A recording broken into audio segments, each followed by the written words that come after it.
सदर ट्रंप का मुआहदा न होने की सूरत में ईरान के खिलाफ कमांडो एक्शन पर गौर करने का ऐलान। इसराइल के पास अमेरिका ईरान मुआहदा कबूल करने के सिवा कोई ऑप्शन नहीं होगा।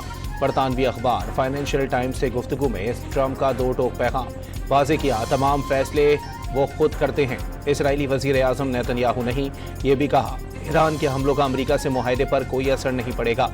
अमरीकी सहाफ़ियों से गुफ्तगू में कहा कि वो बैरूत पर इसराइली हमलों से खुश नहीं। वो वज़ीर आज़म नेतन्याहू से कहेंगे जवाबन ईरान पर हमले ना करे। बावर कराया, आप अपने मिसाइल दाग चुके, अब ये काफ़ी है। तेहरान मुज़ाकराती मेज़ पर वापस आए और मुआहदा करे। अमरीकी सदर की इसराइली वज़ीर आज़म से टेलीफोन पर भी गुफ्तगू।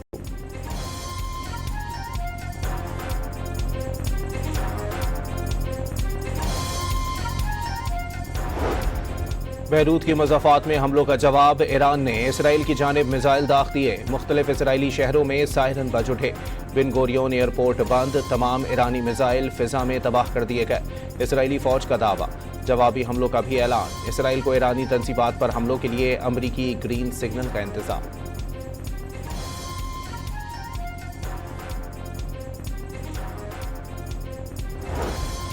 ईरान ने मिसाइल दाग कर बहुत बड़ी गलती कर दी, अब संगीन नताइज भुगतना होंगे। इसराइली फौज की धमकी, कहा हमलों के नुकसानात का तफसीली जायजा ले रहे हैं। जवाबी कार्रवाइयों के लिए जंगी मंसूबे ज़ेरे गौर।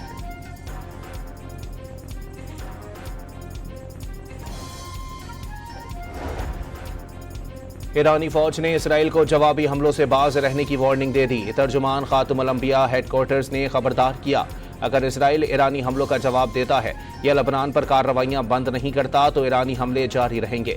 इब्राहिम जुल्फिकारी ने बावर कराया, जंगबंदी इस शर्त पर कबूल की कि सीज फायर तमाम महाजों पर जंगबंदी होगी, लेकिन हमेशा की तरह अमेरिका और इसराइल अपने वादों पर कायम नहीं रहे।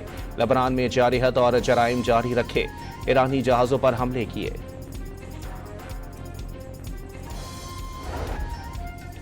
ईरान ने बारहा कहा कि लबनान में जंगबंदी की खिलाफ वर्जियां बर्दाश्त नहीं की जाएंगी।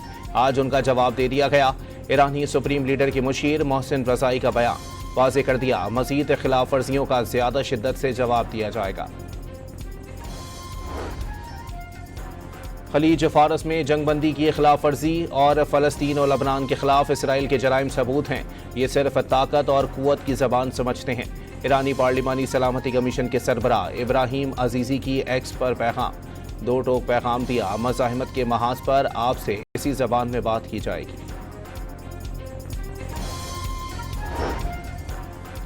ईरानी वज़ीर ख़ारजा के field marshal Asim Munir Saudi, कतरी और बरतानवी समेत कई ममालिक के हम मनसबों से हंगामी राबते। अब्बास इराक़ची ने तेहरान के मौक़िफ़ से आगाह किया। इराक़ची ने वाज़ेह किया कि ईरान का हालिया इक़दाम जंगबंदी की मुसलसल खिलाफ वर्जियों का जवाब था।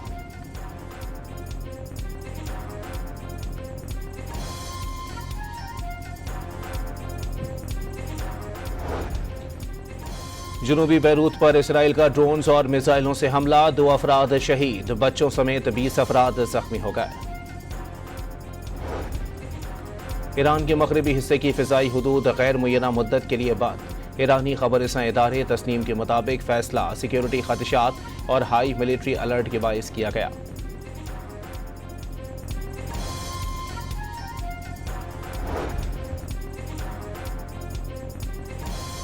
ईरान में रात गए इसराइल मुखालिफ मुजाहिरा, किरमानशाह में शहरियों का हुजूम, सड़कों पर निकल आया। कौमी परचम थामे मुजाहिरीन अमरीका और इसराइल के खिलाफ शदीद नारे लगाते रहे। गिलगित बल्तिस्तान असेंबली की 24 में से 15 नशिस्तों के गैर हतमी और गैर सरकारी नताइज सामने आ गए। पीपल्स पार्टी 9 सीटों पर बाजी ले गई। 4 नशिस्तों पर आज़ाद उम्मीदवारों ने मैदान मार लिया। 1 सीट नून लीग और 1 MWM ने जीत ली। जियालों का रिवायती रक्स, हवाई फायरिंग, गिलगित बल्तिस्तान इलेक्शन में सबकत पर पीपल्स पार्टी का जश्न। अमजद हुसैन एडवोकेट ने हुकूमत बनाने की पोजीशन में आने का दावा कर दिया। रावलाकोट आज़ाद कश्मीर में कलदम एक्शन कमेटी के मुसल्लह शरपसंदों की फायरिंग, 4 पुलिस एहलकार शहीद। तर्जुमान इंस्पेक्टर जनरल आज़ाद कश्मीर के मुताबिक 20 से ज़ायद पुलिस और सिक्योरिटी एहलकार जख्मी भी हुए। शुमाली वजीरिस्तान के इलाके मीरान शाह में सिक्योरिटी फोर्सेस ने इंटेलिजेंस बेस्ड ऑपरेशन करके 27 दहशतगर्दों को हलाक कर दिया।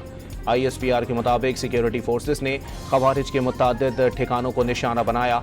मारे गए खवारिज से असलहा और गोला बारूद बरामद कर लिया गया। हुकूमत और पीपल्स पार्टी के दरमियान बजट पर मुज़ाकराती अमल मुकम्मल करने में मजीद ताख़ीर। ज़राए के मुताबिक वज़ीर आज़म ने कौमी इक़्तिसादी कौंसिल का आज होने वाला इजलास मुलतवी कर दिया। इजलास अब मंगल को होगा।